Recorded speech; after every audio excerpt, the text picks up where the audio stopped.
I took over my grandfather's farm in southern Ohio about 4 years ago.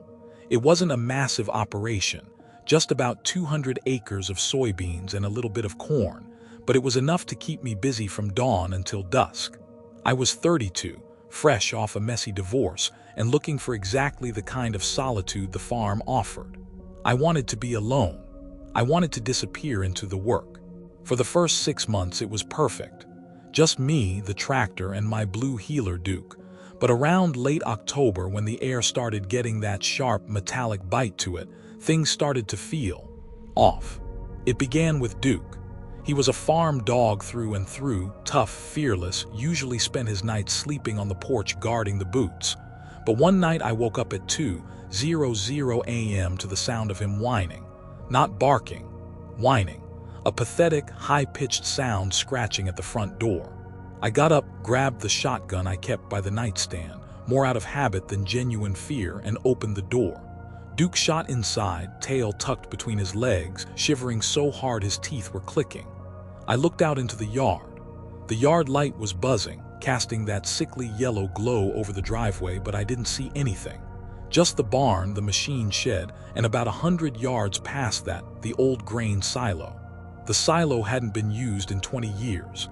It was a rusted steel tower, capped with a dented dome, standing like a tombstone at the edge of the tree line. I stared at it for a long time. I don't know why, but the hair on my arm stood up. It felt like the silo was staring back. Over the next week I started noticing small things. Tools went missing from the barn. A hammer here, a box of nails there. I thought maybe I was just being absent-minded. But then I found the chickens. 3 of them were dead, but nothing had eaten them. Their necks had been snapped, clean and precise. A fox or a coyote makes a mess. They tear and rip. This was surgical. It was deliberate cruelty. I put a padlock on the coop and started sleeping with the window open, listening. A few nights later, the wind picked up, howling across the plains. I was in the kitchen, finishing up some dinner, when I saw a light. It was faint, just a quick flicker, way out past the barn. My heart hammered against my ribs. I killed the kitchen lights and stood by the window, watching. There it was again. A beam, like a flashlight, cutting through the darkness near the base of the old silo. I should have called the sheriff. I know that now. But out here, the response time is 45 minutes on a good night.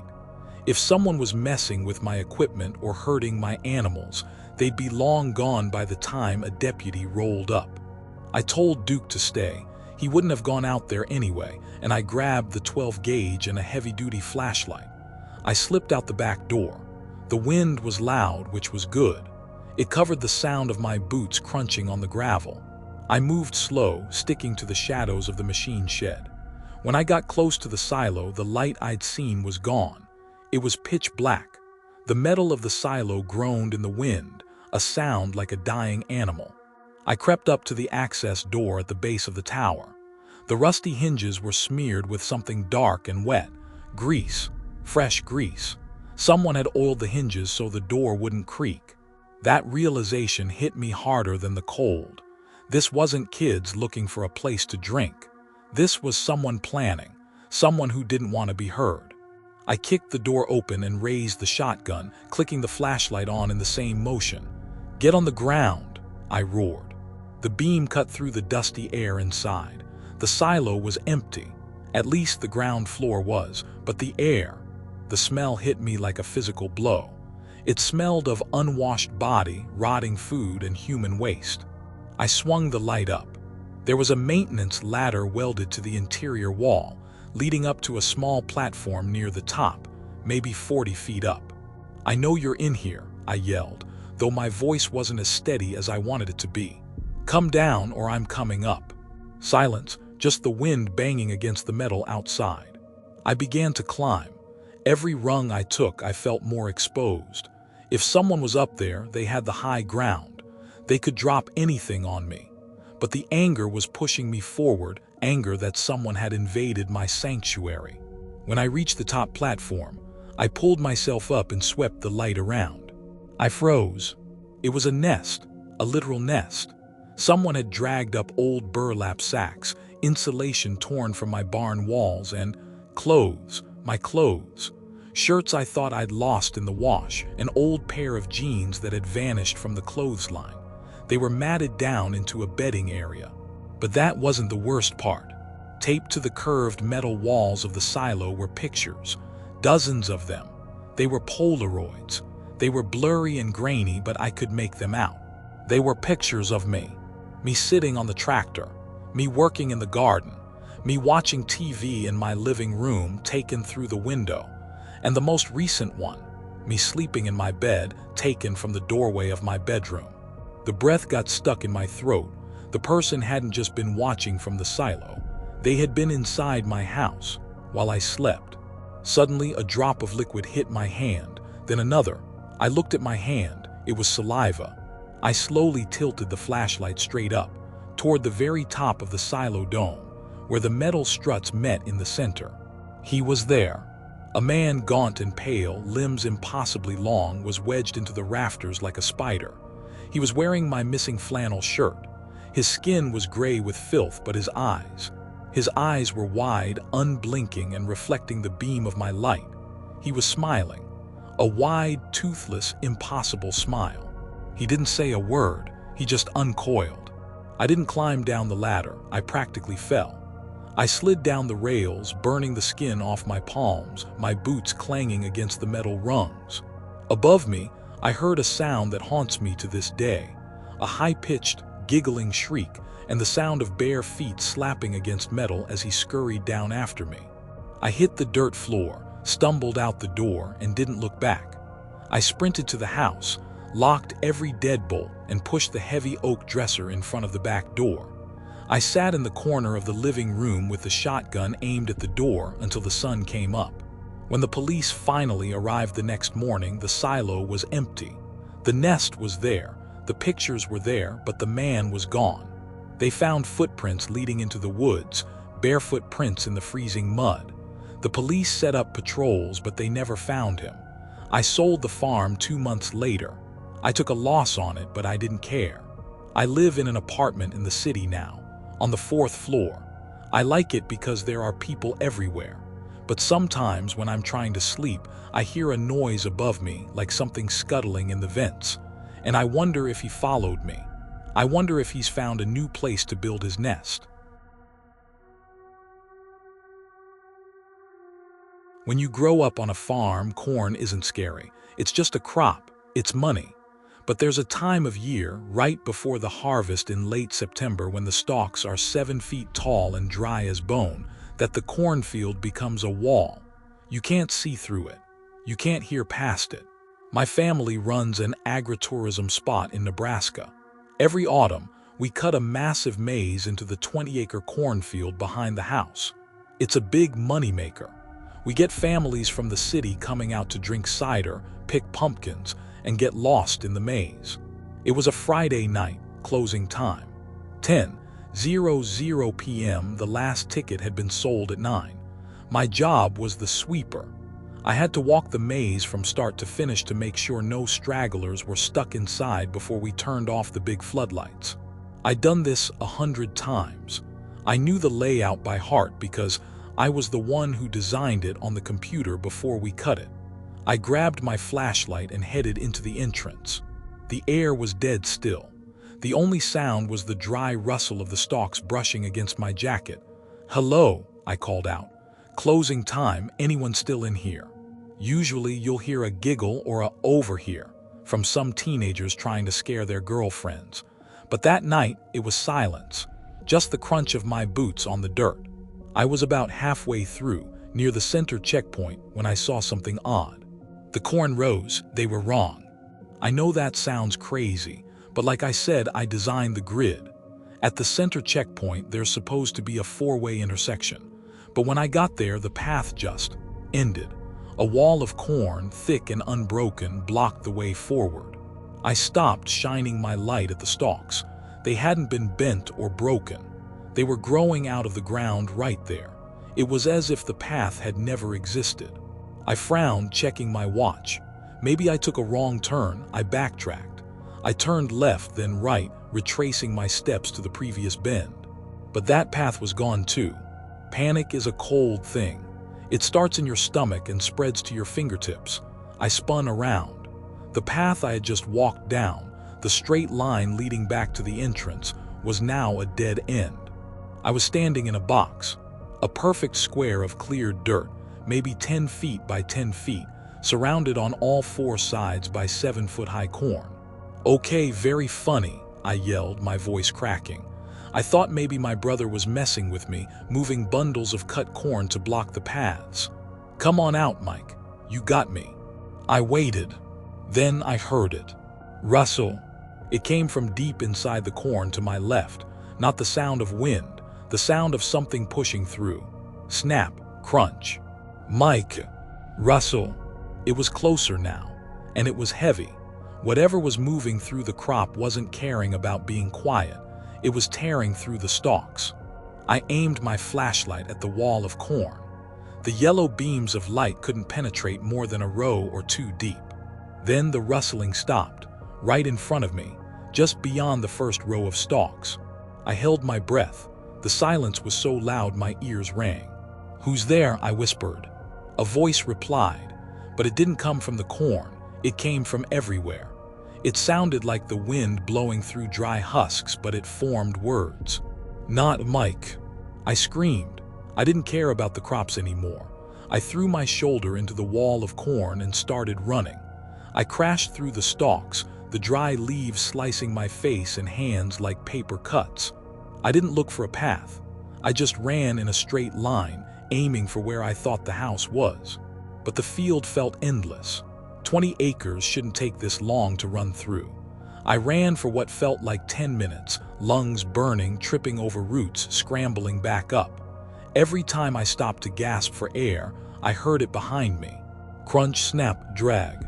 It wasn't running, it was walking, leisurely, like it knew I couldn't get out. I saw a light ahead, the floodlights of the barn. I pushed harder, bursting through the final row of corn and stumbling onto the gravel driveway. I collapsed, vomiting on the grass. My dad ran over from the ticket booth. "Son, what the hell? You've been in there for an hour." "An hour?" I gasped. "I was in there for 15 minutes. "We've been calling you on the radio," he said, looking at me like I was on drugs. "We were about to call the cops." I looked back at the field. The corn stood tall and still under the floodlights. Innocent. We closed the maze the next day, told people it was a blight or a fungus. But the truth is, when we went in the next morning with the tractor to mow it all down, we found something in the center. Right where I had been trapped, in that box of dirt. Someone or something had dug a hole. It was about 6 feet long and 3 feet deep. It looked exactly like a fresh grave. And sitting at the bottom of the hole was my walkie-talkie, which I had lost during the run. It was turned on, and the battery was dead. We plowed that field under. We don't do the maze anymore. We grow soybeans now. They're low to the ground. You can see exactly what's coming for you. But sometimes when I'm out working the rows in the tractor, I see the soybeans ripple like something big is moving underneath the canopy, swimming through the earth, waiting for the corn to come back. I grew up in a farmhouse that was older than the county it sat in. It was one of those sprawling Victorian things in rural Kansas, drafty, creaky, and constantly settling into the mud. But the part of the house I hated the most wasn't the attic or the dark hallways. It was the root cellar. Access to the cellar was outside, through a pair of heavy storm doors set into the ground at an angle, right next to the kitchen porch. We used it for storage, potatoes, onions, canned peaches, that sort of thing. My job, starting when I was about 12, was to go down there and fetch ingredients for my mother. I hated it. The air down there was always 10 degrees colder than the outside world. It smelled of wet earth and spoiled vegetables, and it was pitch black. The only light came from a single, naked bulb hanging from a fraying wire in the center of the room. You had to walk 10 feet into the darkness just to find the pull string. But this story isn't from when I was 12. It happened 3 years ago. I'm 40 now. I had moved back into the old house to fix it up after my parents passed away. I was living there alone. It was July, hot and humid. the kind of heat that sticks your shirt to your back. The weatherman had been screaming about severe thunderstorms all day, tornado watch, hail, the works. Around 6:00 p.m., the sky turned that bruised, greenish-black color that anyone from the Midwest recognizes instantly. The sirens started wailing from the town 4 miles away. I grabbed a flashlight, a portable radio, and a jug of water, and I ran for the storm cellar. The wind was already whipping the trees into a frenzy, snapping branches and throwing debris across the yard. I yanked open the heavy wooden doors of the cellar, fought against the wind to pull them shut behind me, and threw the heavy iron latch. Silence. That's the thing about storm cellars. They cut off the world. The roaring wind outside became a dull, distant thrum. I clicked on my flashlight. The power to the house had already died and descended the rotting wooden stairs. The beam of my light swept across the dirt floor, the shelves of dusty mason jars left over from my mother's time, and the old potato bin. I sat down on an overturned crate, turning on the radio to listen to the weather report. Static.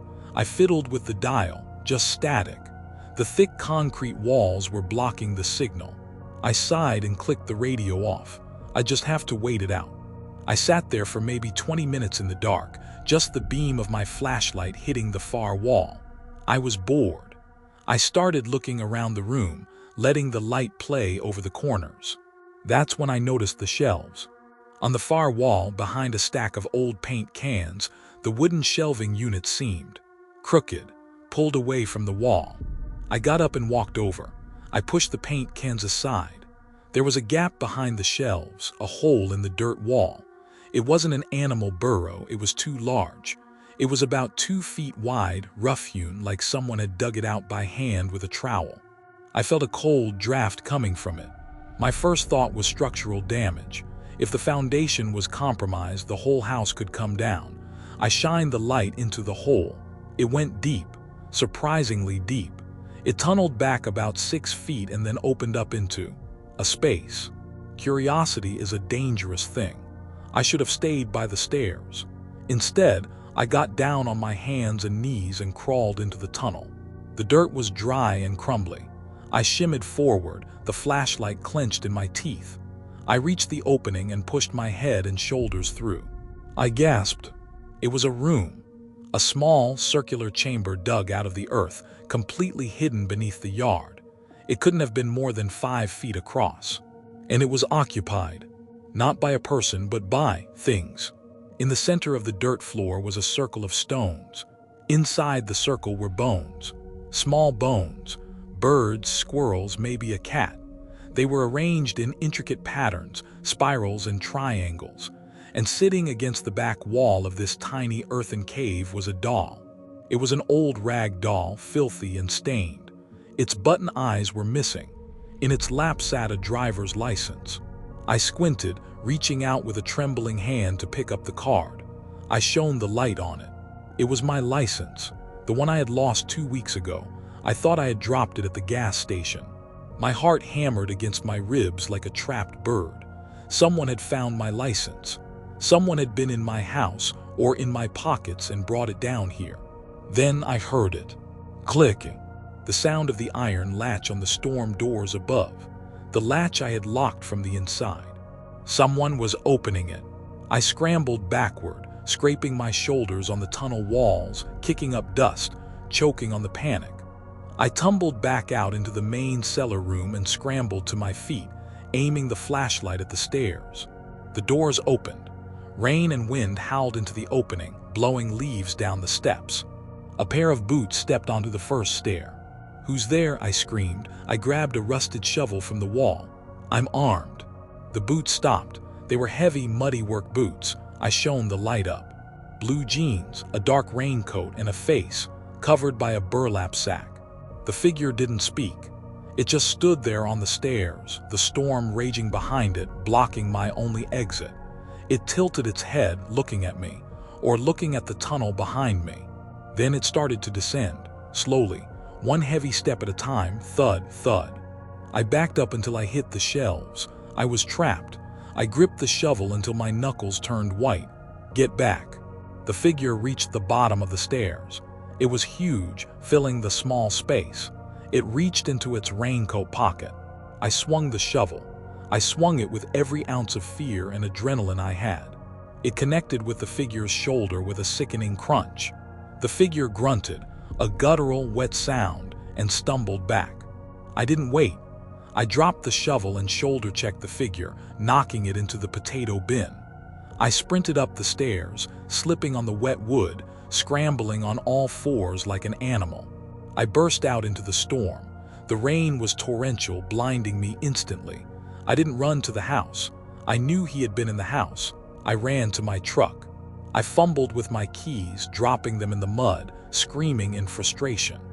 I found them, jammed them in the ignition, and tore out of the driveway, fishtailing onto the main road.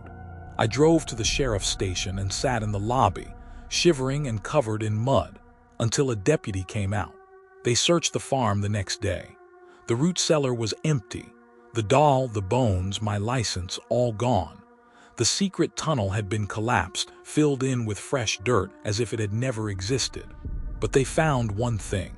In the main cellar, where I had hit the intruder, they found blood, and a piece of paper that must have fallen out of his pocket. It was a map, a hand-drawn map of my house, with little X marks in every room, and written in the margin in shaky, jagged handwriting were the words, "He wakes up at 6:00. He sleeps at 11:00. He is alone.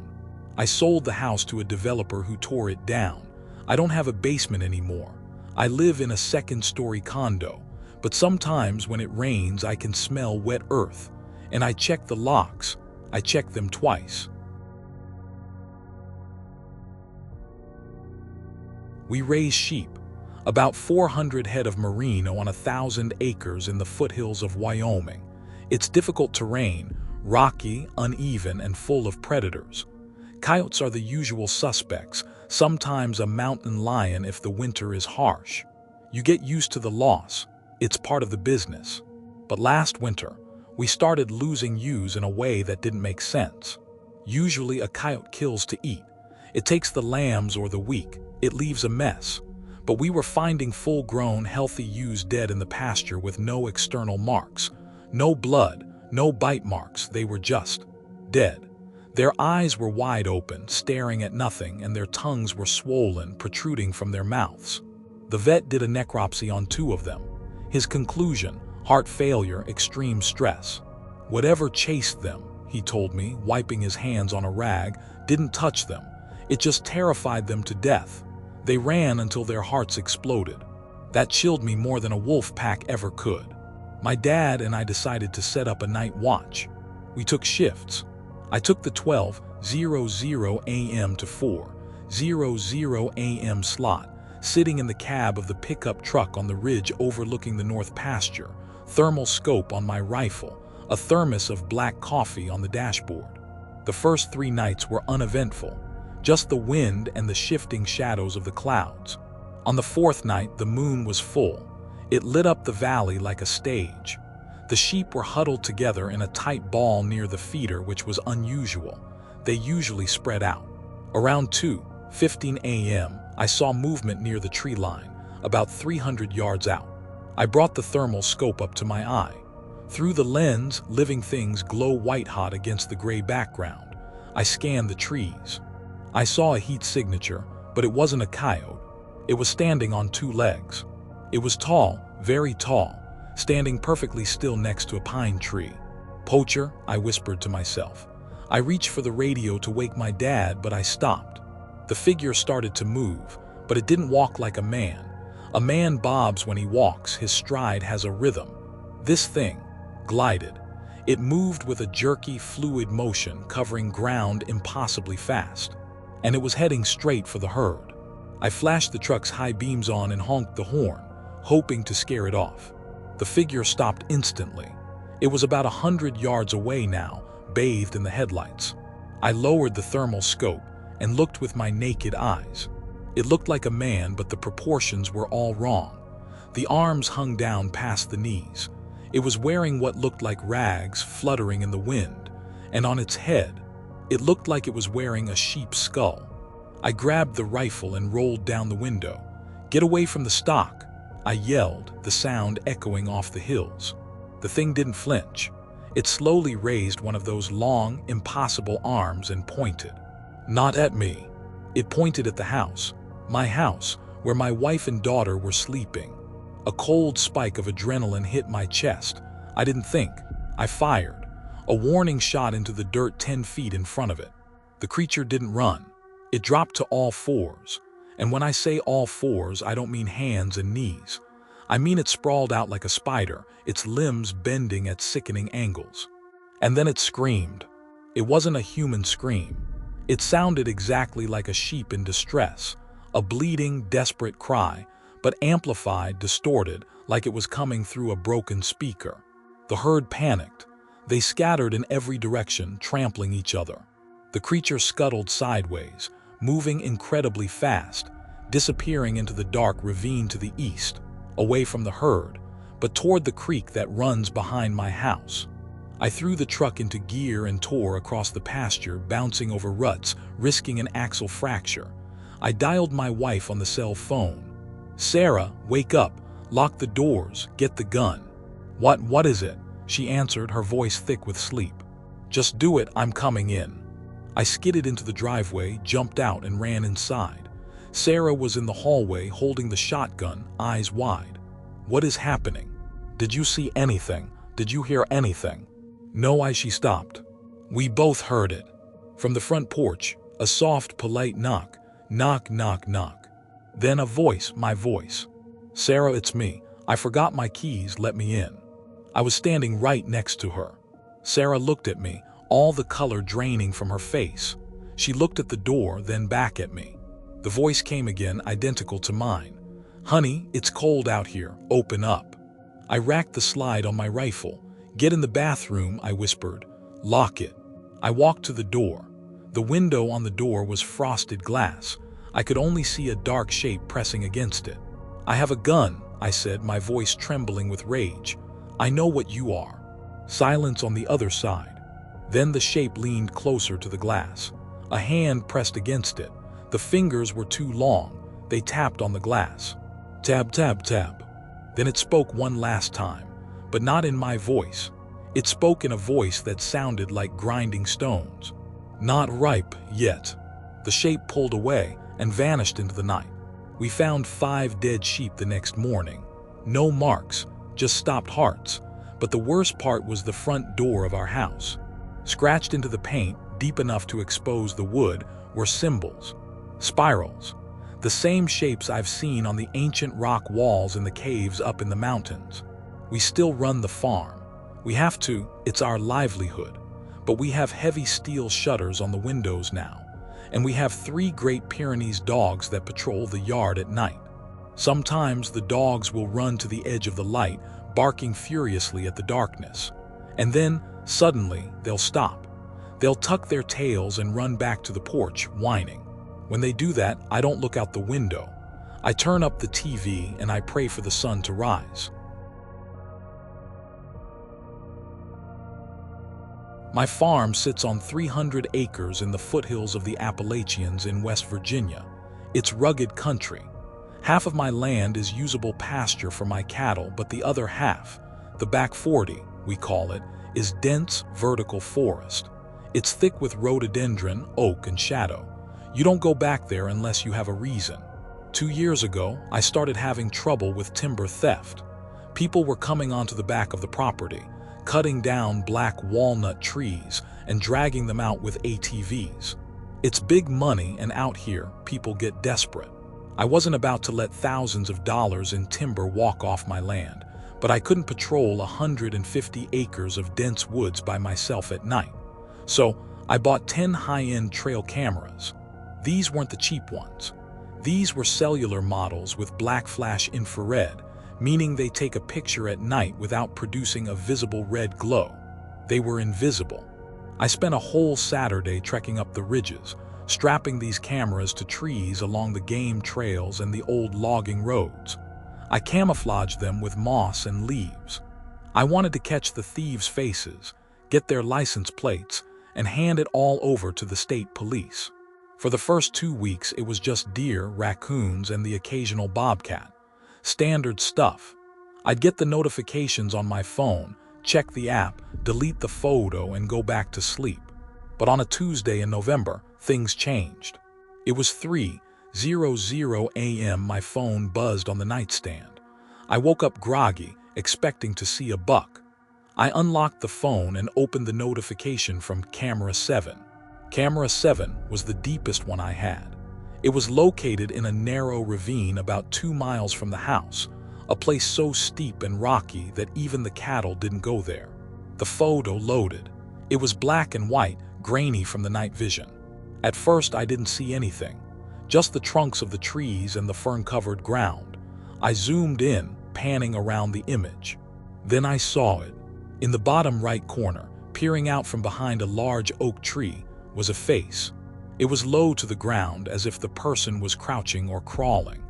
The eyes were reflecting the infrared light, glowing bright white. The skin looked pale, tight against the skull.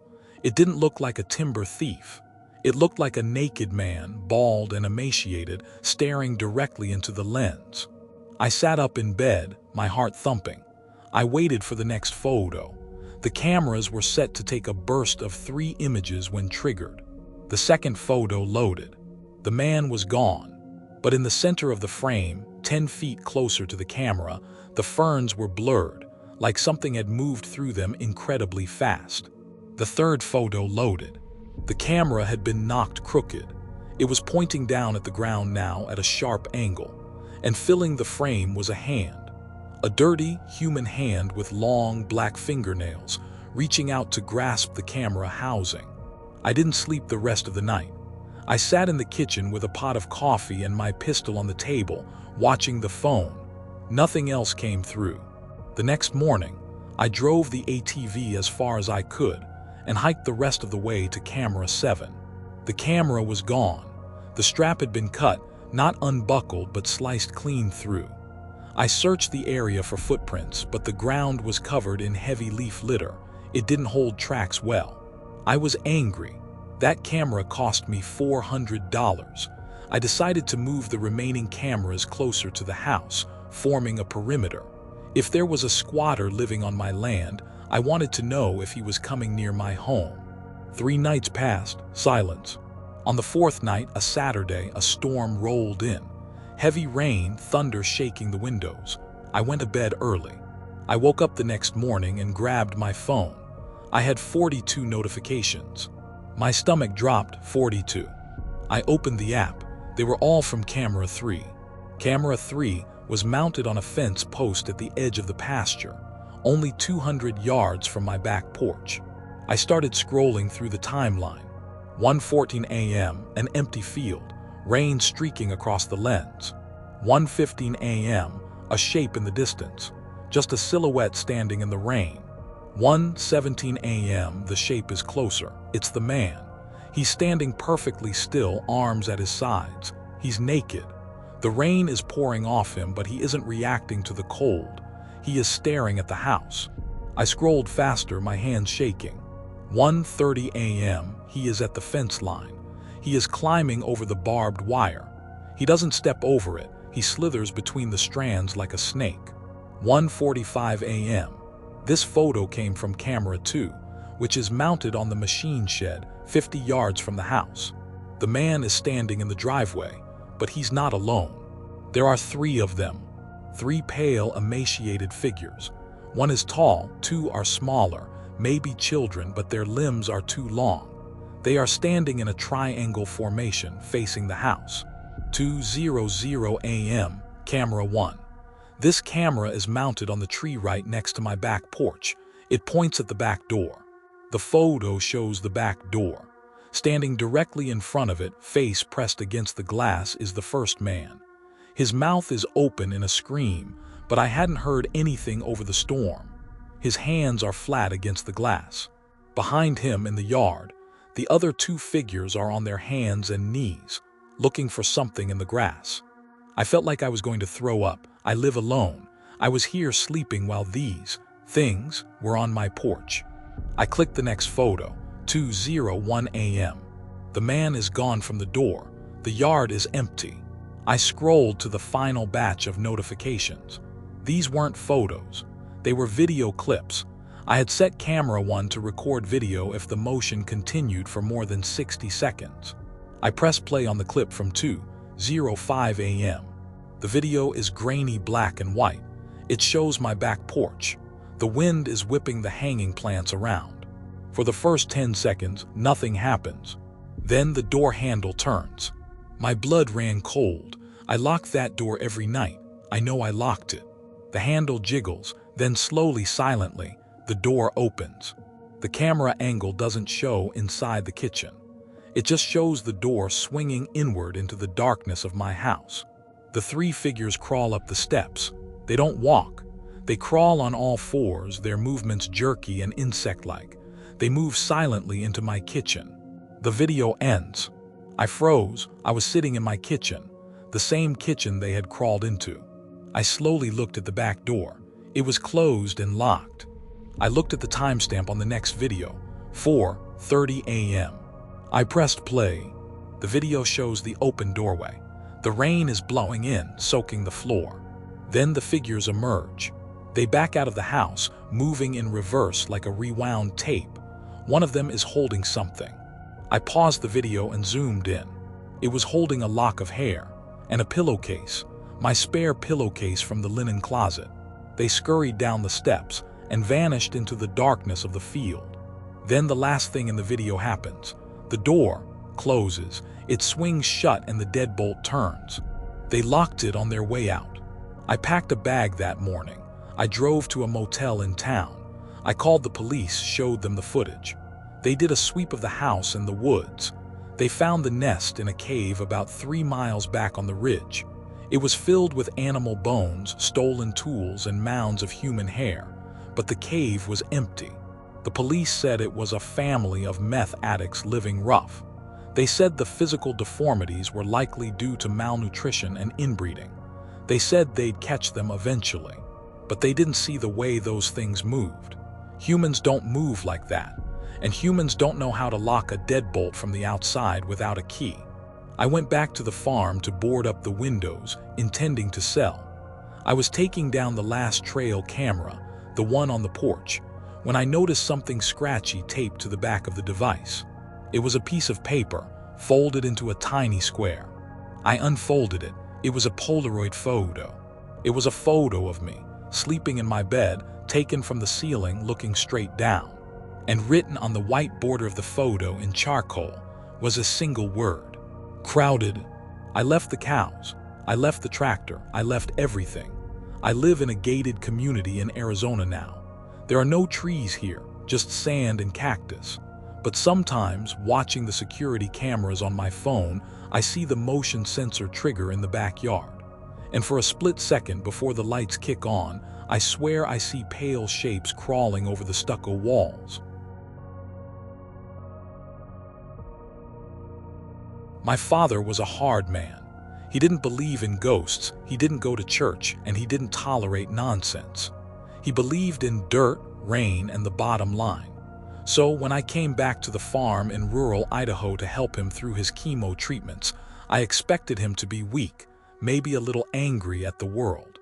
I didn't expect him to be terrified. It was late October. The harvest was mostly done. Just a few acres of winter wheat left to drill and the pumpkin patch to clear out. The farm felt desolate. The sky was a permanent sheet of steel gray, and the wind coming off the Sawtooth Mountains cut right through your jacket. The first night I was back, we were sitting in the kitchen. The old man was staring out the window, his hands trembling around a mug of tea. He wasn't looking at the sunset. He was looking at the garden. "You need to move it, Dad," I asked. "The garden's done for the year. I can till it under tomorrow." He didn't blink, not the garden, him. I followed his gaze. Standing in the middle of the withered tomato vines was a scarecrow. I remembered it from when I was a kid. It was a grotesque thing my dad had built 30 years ago. He used an old, grease-stained trench coat stuffed with straw, and for a head, he used a burlap sack painted with black tar for eyes. It leaned on a crooked wooden cross, listing to the left, looking like a drunk trying to stay upright. "Mr. Sticks," I said, a little smile touching my lips. "I can't believe you still have that ugly thing." "He moved," my dad whispered. I looked at him. "What?" "He was facing the road this morning," he said, his voice tight with fear. "Now he's facing the house."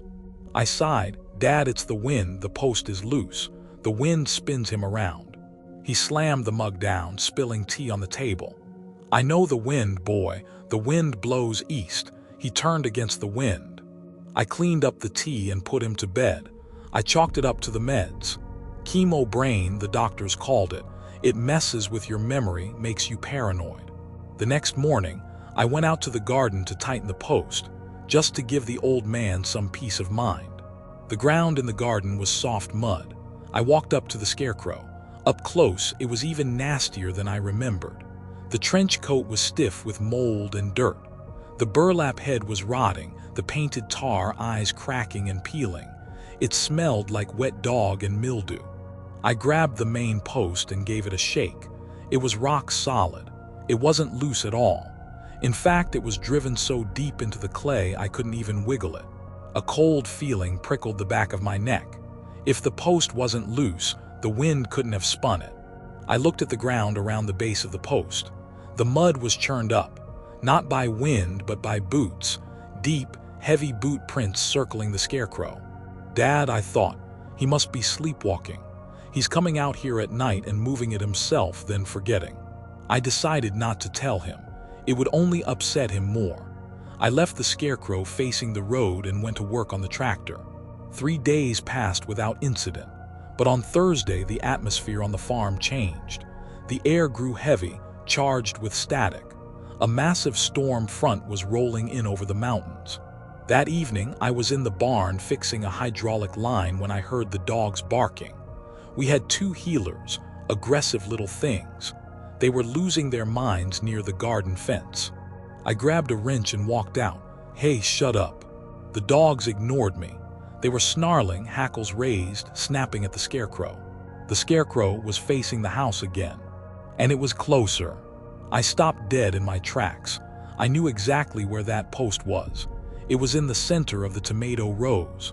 Now it was 10 feet closer, right at the edge of the peppers. "Dad," I yelled, turning back to the house. "Did you move this?" No answer. The house was dark. I looked back at the Scarecrow. The wind whipped the trench coat around its legs. The empty sleeves flapped like broken wings. And for a split second, I thought I saw the chest rise, like it took a breath. I shook my head. Paranoia is contagious, I told myself. I walked up to it, angry now. I was going to tear the damn thing down and burn it. I reached out and grabbed the lapel of the trench coat. It was warm. Not warm from the sun. The sun had been down for an hour. It was radiating body heat. I yanked my hand back like I'd touched a hot stove. The smell hit me then. Underneath the mildew there was another smell, unwashed skin, urine, stale tobacco. I backed away, the wrench raised. "Who's there?" The Scarecrow hung limp on its cross. I turned and sprinted to the house. I found Dad in his recliner, asleep. I locked the front door, checked the back door, and drew the curtains. I grabbed the shotgun from the gun cabinet and sat by the window, watching the garden through the slit in the drapes. Night fell. The storm hit. Rain hammered against the glass, and lightning strobed the yard in bursts of blue-white light. Every time the lightning flashed, I checked the garden. Flash. The Scarecrow was there, at the edge of the peppers. Flash. The Scarecrow was gone. My heart stopped. I pressed my face to the cold glass, waiting for the next bolt. Flash. He was in the yard, halfway between the garden and the porch. He was off the cross. He was standing on his own 2 legs. He was tall, over 6 feet. The trench coat was buttoned up to his chin. The burlap sack was still on his head. He wasn't moving like a stiff, straw-filled dummy. He was walking with purpose, a slow, heavy stride. "Dad," I screamed, "wake up." Flash. He was on the porch, right in front of the window. I saw the burlap face illuminated by the lightning, and I saw the eyes. The painted tar eyes had been cut out. In their place were real eyes, human eyes, bloodshot, manic, and staring directly at me through the holes in the sack. He raised a gloved hand and pressed it against the glass. I pumped the shotgun. Get away. The man in the Scarecrow suit didn't flinch. He leaned in, his breath fogging the glass. He raised a finger to where his mouth would be under the burlap. SHHH. Then the power went out. The house plunged into total darkness. I heard the front door handle rattle, then a heavy thud as he threw his weight against the wood. Upstairs, I grabbed my dad, hauling him out of the chair. Move. We scrambled up the stairs to the master bedroom. I kicked the door shut and shoved the heavy oak dresser in front of it. Downstairs, I heard the glass shatter. The wind and rain roared into the living room. Then heavy boots on the hardwood floor. Crunch, crunch, crunch. He was in the house. I huddled in the corner with my dad, the shotgun trained on the bedroom door. We listened to him tear the house apart. He wasn't stealing TVs or jewelry. He was smashing things, ripping pictures off the walls, opening the fridge and throwing glass jars onto the floor. It sounded like a tantrum, a violent, insane rage. Then the footsteps came to the bottom of the stairs. They stopped. Davy. It wasn't my dad's voice. It was a raspy, gravelly voice coming from the bottom of the stairs. Davy, come out and play. I didn't answer, I didn't breathe. He started up the stairs. I waited until the doorknob turned. I waited until the wood of the door groaned as he pushed against the dresser. Then I fired. I blew a hole right through the center of the door. There was a scream, human and shocked. Then the sound of a body tumbling down the stairs. I didn't go check.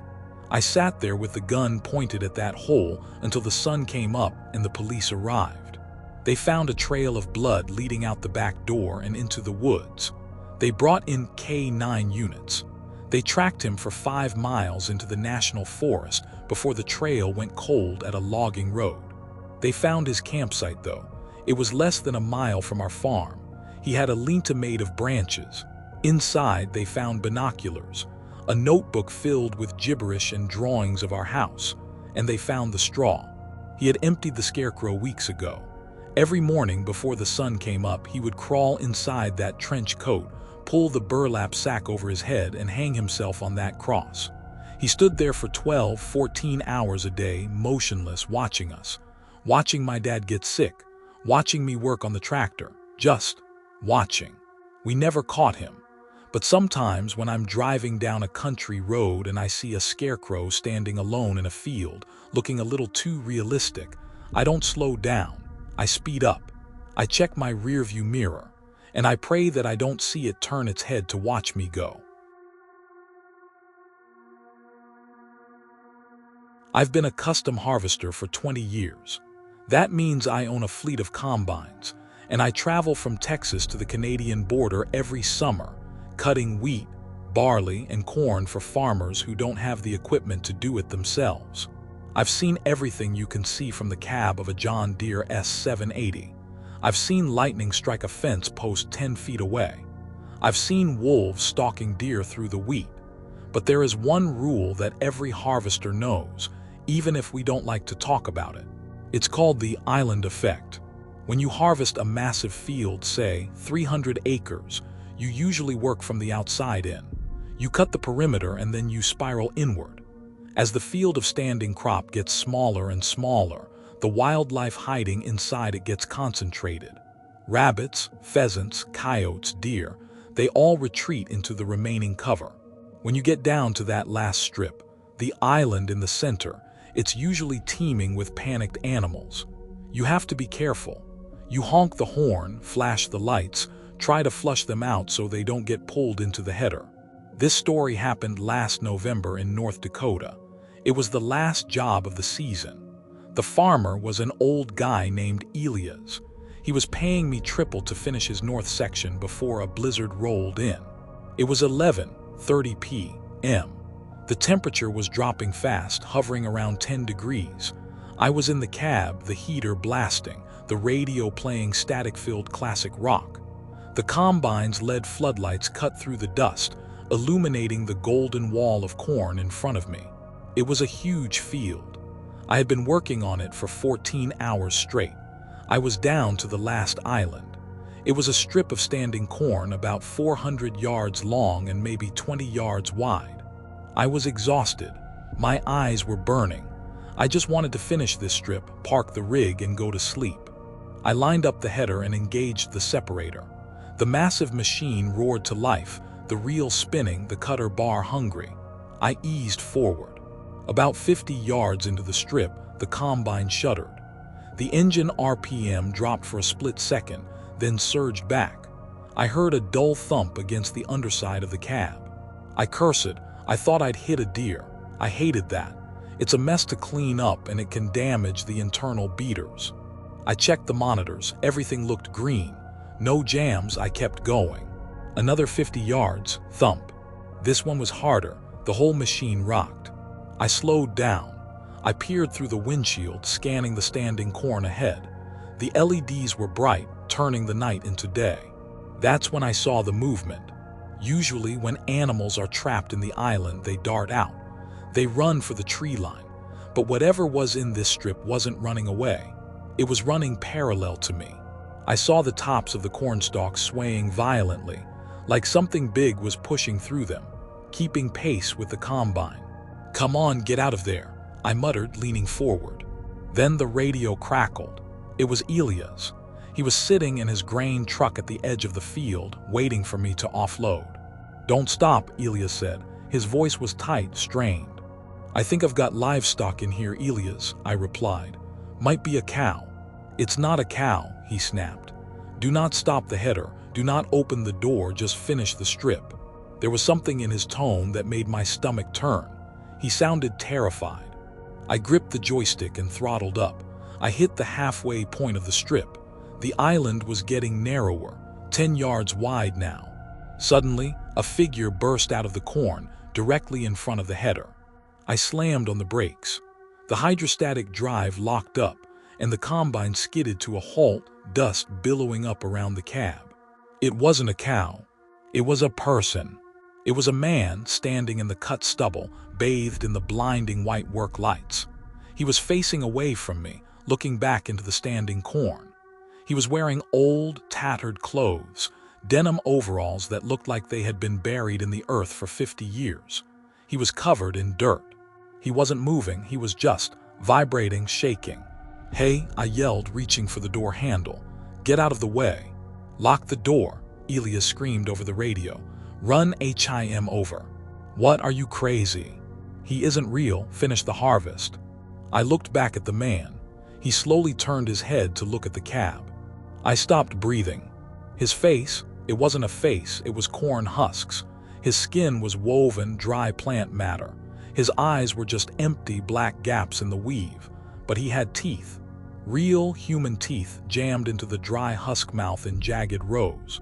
He opened his mouth and let out a sound that I heard over the roar of the diesel engine. It sounded like dry leaves grinding together.